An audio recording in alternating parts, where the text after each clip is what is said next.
வணக்கம். இந்திய நேரப்படி காலை 8:30 மணி செய்திகள். முதலில் தலைப்பு செய்திகளை காணலாம். திரிணாமுல் காங்கிரசின் தவறான ஆட்சியால் மேற்குவங்க மக்களுக்கு கடுமையான பாதிப்பு. மேற்குவங்க மக்கள் பாஜகவை நம்பிக்கையுடன் எதிர்நோக்குவதாக பிரதமர் நரேந்திர மோடி பதிவு. மாநகராட்சி நகராட்சிகளில் வடகிழக்கு பருவமழை தொடங்கும் முன் சாலை பாதாள சாக்கடை பணிகளை முடிக்க வேண்டும். நகராட்சி நிர்வாகம் குடிநீர் வழங்கல் துறைக்கு முதலமைச்சர் மு க ஸ்டாலின் அறிவுறுத்தல். எத்தனை பதிவுகளை இட்டு பூசி மெழுக முயன்றாலும் காமராஜரை இழிவுபடுத்துவதே திமுகவின் நோக்கம். திமுகவின் ஏடான முரசொலியில் வெளியான கார்ட்டூன்களை வெளியிட்டு நைனா நாகேந்திரன் குற்றச்சாட்டு. பெரம்பலூர் மருதை ஆற்றில் கழிவுநீர் கலப்பதை உடனடியாக தடுத்து நிறுத்த சீமான் வலியுறுத்தல். ஆற்று நீரை மாசுபடுத்துவது இயற்கைக்கும் மக்களுக்கும் செய்கின்ற பச்சை துரோகம் என சுட்டிக்காட்டல். வளைகுடா நாடுகளின் தலைவர்களுக்கு வெள்ளை மாளிகையில் விருந்தளித்த அமெரிக்க அதிபர் டொனால்ட் ட்ரம்ப். மேற்காசியாவில் போர் நிறுத்த உடன்பாடு செய்து கொள்வது பற்றி பேசவில்லை எனவும் தகவல். இனி விரிவான செய்திகளை காணலாம். திரிணாமுல் காங்கிரசின் தவறான ஆட்சி முறையால் மேற்கு வங்கம் கடுமையாக பாதிக்கப்பட்டுள்ளதாகவும் அந்த மாநில மக்கள் பாஜகவை நம்பிக்கையுடன் எதிர்நோக்குவதாகவும் பிரதமர் நரேந்திர மோடி தெரிவித்துள்ளார். மேற்கு வங்க மாநிலம் துர்காப்பூரில் இன்று நடைபெறுகின்ற விழாவில் பிரதமர் நரேந்திர மோடி கலந்து கொள்கிறார். அங்கு 5000 கோடி ரூபாய் மதிப்பீட்டில் எண்ணெய், இயற்கை எரிவாயு, மின்னாற்றல், ரயில்வே, தேசிய நெடுஞ்சாலை ஆகிய துறைகளின் சார்பிலான திட்டங்களுக்கு அடிக்கல் நாட்டியும் முடிவுற்ற திட்டங்களை தொடங்கியும் வைக்கிறார். இந்நிலையில் அவர் எக்ஸ் தளத்தில் வெளியிட்டுள்ள பதிவில் திரிணாமுல் காங்கிரசின் தவறான ஆட்சி முறையால் மேற்கு வங்க மக்கள் கடுமையாக பாதிக்கப்பட்டுள்ளதாகவும் அவர்கள் பாஜகவை நம்பிக்கையுடன் எதிர்நோக்குவதாகவும் குறிப்பிட்டுள்ளார். தமிழ்நாட்டின் 25 மாநகராட்சிகள் 144 நகராட்சிகளிலும் வடகிழக்கு பருவமழை தொடங்கும் முன்னர் சாலை பணிகளையும் பாதாள சாக்கடை பணிகளையும் முடிக்க வேண்டும் என்று முதலமைச்சர் மு க ஸ்டாலின் அறிவுறுத்தியுள்ளார். பருவமழை கால முன்னெச்சரிக்கை நடவடிக்கைகள் குறித்து சென்னையில் தலைமைச் செயலகத்தில் முதலமைச்சர் தலைமையில் ஆலோசனைக் கூட்டம் நடைபெற்றது. இந்த கூட்டத்தில் பங்கேற்ற பின் அவர் வெளியிட்டுள்ள செய்தியில், மாநகராட்சிகளிலும் நகராட்சிகளிலும் இப்போது நடைபெறும் சாலை பணிகளையும் பாதாள சாக்கடை பணிகளையும் வடகிழக்கு பருவமழை தொடங்கும் முன் முடிக்க வேண்டும் என்று குறிப்பிட்டுள்ளார். மழைநீர் வடிகால்களின் பராமரிப்பு பணிகளை முடிக்க வேண்டும் என்றும் குறிப்பிட்டுள்ளார். விதிகளுக்கு புறம்பாக உள்ள வேக தடைகளை அகற்ற வேண்டும் என்றும் சாலை விளக்குகள், நடைபாதைகளை சீரமைக்க வேண்டும் என்றும் குறிப்பிட்டுள்ளார். எத்தனை பதிவுகளை இட்டு பூசி மெழுக முயன்றாலும் காமராஜரை இழிவுபடுத்துவதே திமுகவின் நோக்கம் என்று பாஜக மாநில தலைவர் நைனா நாகேந்திரன் தெரிவித்துள்ளார். அவர் வெளியிட்டுள்ள அறிக்கையில், பெருந்தலைவர் காமராஜரை அவமானப்படுத்த திமுக பரப்பிய அவதூறுகளையும் பொய் பிரச்சாரங்களையும் கேலி சித்திரங்களையும் மேடை பேச்சுக்களையும் காங்கிரஸ் கட்சி மறந்துவிட்டாலும் மக்கள் மறக்கவில்லை என்று குறிப்பிட்டுள்ளார். திமுக துணை பொதுச் செயலாளர் திருச்சி சிவா பெருந்தலைவர் காமராஜரை இழிவுபடுத்தி பேசவில்லை என்று முதலமைச்சர் மு க ஸ்டாலின் மழுப்புவதாக குறிப்பிட்டுள்ளார். முரசொலி இதழிலேயே மிகவும் கொச்சையாகவும் கீழ்த்தரமாகவும் காமராஜரை இழிவுபடுத்திய கார்ட்டூன்களை மறுக்க முடியுமா என்றும் அவற்றை நியாயப்படுத்தி பேச முடியுமா என்றும் நாகேந்திரன் வினவியுள்ளார். பெரம்பலூர் மருதை ஆற்றில் கழிவுநீர் கலப்பதை தமிழ்நாடு அரசு உடனடியாக தடுத்து நிறுத்த வேண்டும் என்று நாம் தமிழர் கட்சி தலைமை ஒருங்கிணைப்பாளர் சீமான் வலியுறுத்தியுள்ளார். அவர் வெளியிட்டுள்ள அறிக்கையில், பச்சைமலை குன்றுகளின் கீழக்கணவாய், செல்லியம்பாளையம் பகுதிகளில் இருந்து உருவாகிய புது நடுவலூர், நொச்சியம், விலாமுத்தூர், நெடுவாசல் வழியே பாய்ந்தோடி வருகின்ற மருதையாறு பெரம்பலூர், அரியலூர் மாவட்டங்களில் பல சிற்றோடைகளை தன்னகைத்தே இணைத்து வழியெங்கும் வளம் சேர்ப்பதாக குறிப்பிட்டுள்ளார். பெரம்பலூர் நகராட்சியில் வெளியாகும் கழிவு நீரை சுத்திகரிக்காமல் அப்படியே ஓடையில் திறந்து விடுவதாகவும் அது மருதையாற்றில் கலப்பதாகவும் குற்றம் சாட்டியுள்ளார்.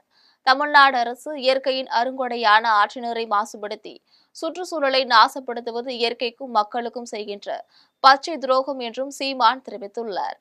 பெரம்பலூரில் பாதாள சாக்கடை கழிவுநீரை சுத்திகரிக்க இயலாவிட்டால் சுத்திகரிப்பு நிலையத்தை நிரந்தரமாக மூடுவதோடு மருதையாற்றில் கழிவுநீர் கலக்காமல் இருப்பதை தமிழ்நாடு அரசு உறுதி செய்ய வேண்டும் எனவும் கேட்டுக் கொண்டுள்ளார். வளைகுடா நாடுகளின் தலைவர்களுக்கு அமெரிக்க அதிபர் ட்ரம்ப் வெள்ளை மாளிகையில் வைத்து விருந்தளித்துள்ளார். மத்திய கிழக்கு நாடுகளில் இஸ்ரேல், காசா போர், சிரியாவில் நடைபெறும் உள்நாட்டு போர்களால் அமைதியற்ற சூழல் நிலவுகிறது. மேலும் போரை நிறுத்துவது தொடர்பாக அந்த நாடுகளின் தலைவர்களுடன் அமெரிக்க அதிபர் டொனால்ட் ட்ரம்ப் பேச்சு நடத்தினார். இதில் மத்திய கிழக்கு ஆசிய நாடுகளில் அமெரிக்க ஜெட் விமானங்கள், கணினி சேவையகங்கள், அலுமினிய உற்பத்தி, செயற்கை நுண்ணறிவு உள்ளிட்டவை குறித்து விவாதிக்கப்பட்டன. மேலும் அணுசக்தி ஒத்துழைப்பை மேம்படுத்துவது குறித்து பஹ்ரைன் இளவரசர் சல்மான் பின்னுடன் ஆலோசிக்கப்பட்டது. அப்போது போர் நிறுத்தம் தொடர்பான பேச்சுவார்த்தைகள் இடம்பெறவில்லை. பின்னர் வளைகுடா நாடுகளின் தலைவர்களுக்கு அமெரிக்க அதிபர் ட்ரம்ப் வெள்ளை மாளிகையில் வைத்து விருந்து அளித்துள்ளார். பஹ்ரைன் நாட்டு பட்டத்து இளவரசர் Salman bin Hamad Al Khalifa, Qatar பிரதமர் ஷேக் முகமது பின் அப்துல் ரஹ்மான் அல் தானி என தனித்தனியாக ட்ரம்ப் சந்தித்து விருந்தளித்துள்ளார். ஓவியம் வரைந்து விற்ற தொகையை ராணுவத்திற்கு நன்கொடையாக வழங்கிய கோவையை சேர்ந்த சகோதரிகள் யஸ்வினி, சம்யுக்தா ஆகியோருக்கு மத்திய அரசின் பிரதமர் சங்கரலாயா விருதுகள் வழங்கி சிறப்பிக்கப்பட்டது. கோவை சாய்பாபா காலனியை சேர்ந்த நரசிம்மன் லட்சுமி இணையரின் மகள்களான யஸ்வினி, சம்யுக்தா ஆகிய இருவரும் சிறுவயது முதலே யோகா, ஓவியம் வரைதல், கராத்தே ஆகியவற்றில் ஆர்வம் கொண்டவர்கள். இந்நிலையில் கோவை சகோதரிகள் யஸ்வினி, சம்யுக்தா ஆகியோர் கலை, யோகா, கராத்தே, ஓவியம் ஆகியவற்றில் பல்வேறு சாதனைகள் புரிந்தமைக்காகவும் தாங்கள் வரைந்த ஓவியத்தை விற்று இந்திய ராணுவத்திற்கு 5000 ரூபாய் நன்கொடையாக வழங்கியதற்காகவும் அவர்களுக்கு மத்திய அரசின் சங்கரலாலயா விருது வழங்கி சிறப்பிக்கப்பட்டது. இந்த விருதை மத்திய அமைச்சர் ராமதாஸ் அத்வாலே, உத்தரகண்ட் அமைச்சர் ரகுராஜ் சிங் ஆகியோர் வழங்கினர். என்னோட நேம் வந்து யசஸ்வினி. நான் வந்து 8th ஸ்டாண்டர்ட் அவனி பப்ளிக் ஸ்கூல் கணுவாய் கோயம்புத்தூரில் படிக்கிறேன். நான் வந்து ஆர்ட், யோகா, கராட்டே வந்து ஃப்ரம் த ஏஜ் ஆஃப் 5 வந்து ஸ்டார்ட் பண்ணேன். And national contribution recently during my summer vacation start பண்ணேன். Then so many awards win பண்ணியிருக்கேன் from the age of 5 in a very young age. recently ஒரு 5 days முன்னாடி டெல்லியில் national icon award கிடைச்சிது. கள்ளக்குறிச்சி மாவட்டம் சங்கராபுரத்தில் 3 ஒன்றியங்களுக்கு புதிய செயலாளர்களை திமுக தலைமையகம் நியமித்துள்ளது. திமுக அரசின் அமைப்பு முறையில் சங்கராபுரம் ஒன்றியத்தை தெற்கு ஒன்றியம், கிழக்கு ஒன்றியம், மேற்கு ஒன்றியம் என 3 ஒன்றியங்களாக பிரித்துள்ளது. மேற்கு ஒன்றிய செயலாளராக தேவபண்டலம் கதிரவன், தெற்கு ஒன்றிய செயலாளராக வட சிறுவல்லூர் பன்னீர்செல்வம், கிழக்கு ஒன்றிய செயலாளராக செல்வம் ஆகிய மூவரையும் நியமித்துள்ளது. 3 ஒன்றிய பொறுப்பாளர்களுக்கும் திமுக நிர்வாகிகள் பொன்னாடை போர்த்தி வாழ்த்து தெரிவித்து இனிப்புகள் வழங்கினர். மதுரை மாநகராட்சி ஆணையரின் கணினி கடவுச்சொல் தவறாக பயன்படுத்தப்பட்டுள்ளதாக நாடாளுமன்ற உறுப்பினர் வெங்கடேசன் தெரிவித்துள்ளார். மதுரையில் நாடாளுமன்ற உறுப்பினர் வெங்கடேசன் செய்தியாளர்களிடம் பேசினார். அப்போது வரி முறைகேடு தொடர்பாக மார்க்சிஸ்ட் கம்யூனிஸ்ட் கட்சி தொடர்ந்து கோரிக்கை வைத்து வந்துள்ளதாக தெரிவித்தார். மாநகராட்சி ஆணையரின் கணினி கடவுச்சொல் தவறாக பயன்படுத்தப்பட்டுள்ளதாக ஆணையரை புகார் கொடுத்துள்ளதாக தெரிவித்தார். தமிழகத்தில் உள்ள மாநகராட்சி நிர்வாகங்களின் ஒருங்கிணைந்த தொழில்நுட்பத்தை பயன்படுத்தி முறைகேடு நடைபெற்றுள்ளது என்றும் தெரிவித்தார். மதுரையினுடைய நாடாளுமன்ற உறுப்பினர் என்ற முறையில் நான் துவக்கி வைத்து பேசுகிற பொழுது 3 விஷயங்களை சுட்டிக்காட்டினேன். ஒன்று, நம்முடைய மதுரை அரசு ராஜாஜி மருத்துவமனையில் ஜெய்கா உதவியோடு கட்டப்பட்ட அந்த கட்டிடத்தில் ஏறக்குறைய பல நூறு கோடி கட்டடத்தில் புதிதாக ஒரு மருத்துவரோ, மருத்துவ பணியாளரோ, தொழில்நுட்ப பணியாளரோ நியமிக்காமல் ஏற்கனவே இருப்பவர்களே அப்படியே பார்த்து கொள்ள வேண்டும் என்பதனால் ஏற்பட்டிருக்கிற பிரச்சனை மிக கடுமையாக இருக்கிறது. எனவே அதை நம்முடைய மாநில சுகாதாரத்துறை அமைச்சர் தலையிட்டு அதை சரி செய்ய வேண்டும் என்பதும், அதே போல மாநகராட்சியினுடைய பிரச்சனை சரி செய்யப்பட வேண்டும், இதன் மீது நடவடிக்கை எடுக்க வேண்டும். உரிமைக்காக போராடிய பகுதி நேர ஆசிரியர்களை திமுக அரசு கைது செய்துள்ளதற்கு பாஜக மாநில தலைவர் நைனா நாகேந்திரன் கண்டனம் தெரிவித்துள்ளார். பணி நிலைப்பு செய்ய வேண்டும் என்கின்ற கோரிக்கையை வலியுறுத்தி பகுதி நேர ஆசிரியர்கள் 10 நாட்களாக பள்ளி கல்வித்துறை அலுவலகத்தில் போராட்டத்தில் ஈடுபட்டனர். அவர்களை கைது செய்த காவல்துறையினர் திருவல்லிக்கேணியில் உள்ள சமுதாய கூடத்தில் அடைத்து வைத்துள்ளனர். இந்நிலையில் தமிழக பாஜக தலைவர் நைனா நாகேந்திரன் அவர்களை சந்திக்க வந்துள்ளார். நைனா நாகேந்திரனும் பாஜகவினரும் ஆசிரியர்களை பார்ப்பதற்கு காவல்துறையினர் அனுமதி மறுத்தனர். அதன் பின்னர் செய்தியாளர்களிடம் பேசிய நாகேந்திரன், கல்வித்துறையின் தூண்களாக விளங்கும் ஆசிரியர்களை திமுக அரசு கைது செய்திருப்பது அராஜகமான செயல் என்று தெரிவித்தார். நாகப்பட்டினம் மாவட்டம் காமேஸ்வரத்தில் சமையல் கூடம், குழந்தைகள் மையம் ஆகியவற்றை கீழ்வேலூர் சட்டமன்ற உறுப்பினர் நாகை மாலி திறந்து வைத்தார். கீழ்வேலூர் சட்டமன்ற உறுப்பினர் நாகை மாலி தொகுதி மேம்பாட்டு நிதியிலிருந்து காமேஸ்வரம் ஊராட்சி தூய செபஸ்தியார் தொடக்கப்பள்ளியில் 7 லட்சம் ரூபாய் மதிப்பீட்டில் சமையல் கூடமும், ஓட்டத்தட்டையில் 17 லட்சம் ரூபாய் மதிப்பீட்டில் புதிய அங்கன்வாடி மைய கட்டிடமும் கட்டி முடிக்கப்பட்டுள்ளன. இந்த 2 கட்டிடங்களையும் நாகப்பட்டினம் மாவட்ட ஆட்சியர் ஆகாஷ், கீழ்வேலூர் சட்டமன்ற உறுப்பினர் நாகை மாலி ஆகியோர் குத்துவிளக்கேற்றி திறந்து வைத்தனர். அதன் பின்னர் குழந்தைகளை கவரும் வகையில் சுவரில் வரையப்பட்ட ஓவியங்களை பார்வையிட்டனர். அதனைத் தொடர்ந்து குழந்தைகளுக்கும் பொதுமக்களுக்கும் இனிப்புகள் வழங்கினர்.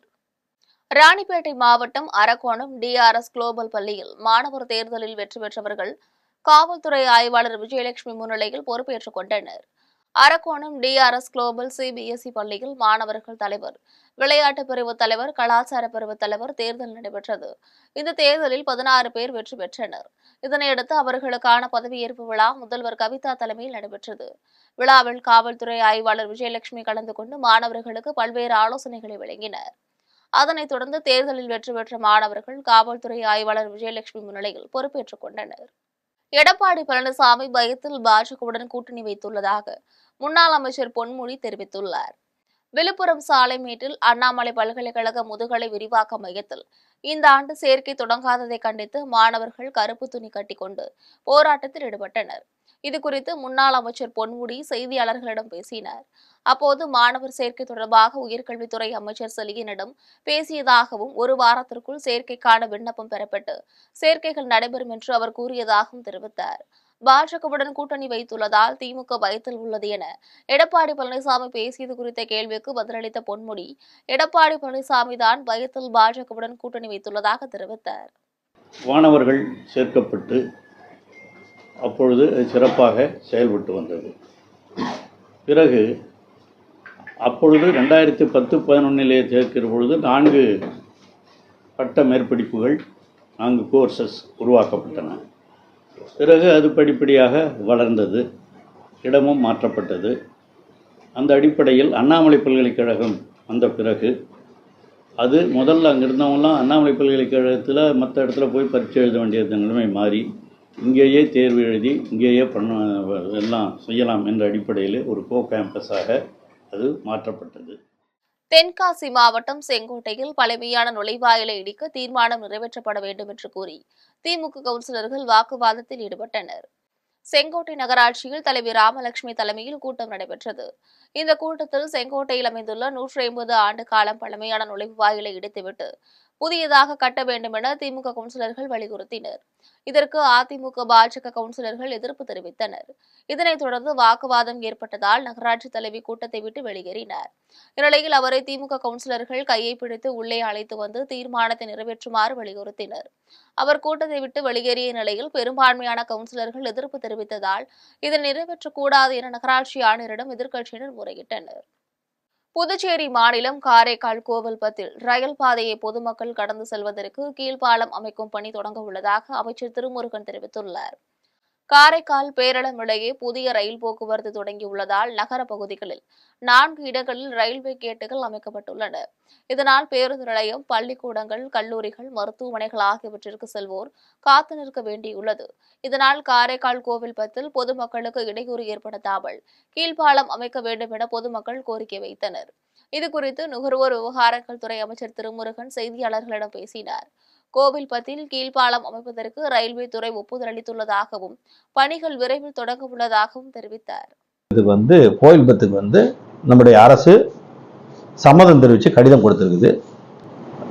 ரயில்கள் அதிகமாக பகல் நேரங்களில் கடக்கிறதுனால பொதுமக்கள் பெரிதும் அவதிப்படக்கூடிய நிலை ஏற்படுது.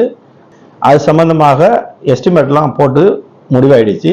அதுக்கான கோப்புகள் அப்ரூவல் ஆகிற ஸ்டேஜில் இருக்குது. இன்னும் விரைவில் ஒரு 20 நாளுக்குள்ள முடிச்சிடுறோம் அப்படின்னு சொல்லியிருக்காங்க. இன்னும் விரைவுபடுத்தி செய்ய சொல்லியிருக்கோம். அதுக்கான ரொம்ப துரிதமாக வேலை நடந்து கொண்டு இருக்குது. தென்காசியில் தேர்தல் கால வாக்குறுதிகளை நிறைவேற்றாத தமிழக அரசினை கண்டித்து தொடக்க கல்வி ஆசிரியர்கள் சாலை மறியல் போராட்டத்தில் ஈடுபட்டனர். ஆசிரியர்களுக்கும் அரசு ஊழியர்களுக்கும் பழைய ஓய்வூதிய திட்டத்தை நடைமுறைப்படுத்தல், காலி பணியிடங்களை நிரப்புதல், பகுதி நேர ஆசிரியர்களுக்கும் சிறப்பு ஆசிரியர்களுக்கும் காலமுறை ஊதியம் வழங்கல் உள்ளிட்ட கோரிக்கைகளை வலியுறுத்தி ஆசிரியர்கள் சாலை மறியலில் ஈடுபட்டனர். தென்காசி புதிய பேருந்து நிலையம் எதிரே நடைபெற்ற போராட்டத்தில் தமிழக அரசிற்கு எதிராக கண்டன முழக்கமிட்டனர். திருநெல்வேலி மாவட்டம் முக்கூடல் முத்துமாலை அம்மன் கோவிலில் 11ஆம் ஆண்டு திருவிழா கோலாகலமாக நடைபெற்றது. முக்கூடலில் தாமிரபரணி ஆற்றங்கரை ஓரத்தில் அமைந்துள்ள முத்துமாலை அம்மன் கோவிலில் ஜூலை 6ஆம் தேதி கொடியேற்றத்துடன் தொடங்கியது. ஒவ்வொரு நாளும் சப்பரத்தில் வீதி உலா நடைபெற்று வந்தது. 11ஆம் திருவிழாவில் அம்மனுக்கு சிறப்பு பூஜையும் ஆராதனையும் நடைபெற்றன. இதில் ஏராளமான பக்தர்கள் கலந்து கொண்டு அம்மனை வழிபட்டனர். இந்நிகழ்ச்சிக்கான ஏற்பாடுகளை கோவில் அறங்காவலர் குழு தலைவர் பொன்னரசு தலைமையிலான நிர்வாகிகள் சிறப்பாக செய்திருந்தனர். மீண்டும் தலைப்பு செய்திகள். திரிணாமுல் காங்கிரசின் தவறான ஆட்சியால் மேற்குவங்க மக்களுக்கு கடுமையான பாதிப்பு. மேற்கு வங்க மக்கள் பாஜகவை நம்பிக்கையுடன் எதிர்நோக்குவதாக பிரதமர் நரேந்திர மோடி பதிவு. மாநகராட்சி நகராட்சிகளில் வடகிழக்கு பருவமழை தொடங்கும் முன் சாலை பாதாள சாக்கடை பணிகளை முடிக்க வேண்டும். நகராட்சி நிர்வாகம் குடிநீர் வழங்கல் துறைக்கு முதலமைச்சர் மு க ஸ்டாலின் அறிவுறுத்தல். எத்தனை பதிவுகளை இட்டு பூசி மெழுக முயன்றாலும் காமராஜரை இழிவுபடுத்துவதே திமுகவின் நோக்கம். திமுகவின் ஏடான முரசொலியில் வெளியான கார்ட்டூன்களை வெளியிட்டு நைனா நாகேந்திரன் குற்றச்சாட்டு. பெரம்பலூர் மருதை ஆற்றில் கழிவுநீர் கலப்பதை உடனடியாக தடுத்து நிறுத்த சீமான் வலியுறுத்தல். ஆற்று நீரை மாசுபடுத்துவது இயற்கைக்கும் மக்களுக்கும் செய்கின்ற பச்சை துரோகம் என சுட்டிக்காட்டல். வளைகுடா நாடுகளின் தலைவர்களுக்கு வெள்ளை மாளிகையில் விருந்தளித்த அமெரிக்க அதிபர் டொனால்ட் ட்ரம்ப். மேற்காசியாவில் போர் நிறுத்த உடன்பாடு செய்து கொள்வது பற்றி பேசவில்லை எனவும் தகவல். இத்துடன் ஜெம் செய்திகள் நிறைவடைகின்றன. மீண்டும் ஜெம் செய்திகள் மதியம் 1:30 மணிக்கு. உடனுக்குடன் செய்திகளை காண ஜெம் லைவ்.tv என்ற இணையதளத்தில் இணைந்திருங்கள். நன்றி, வணக்கம்.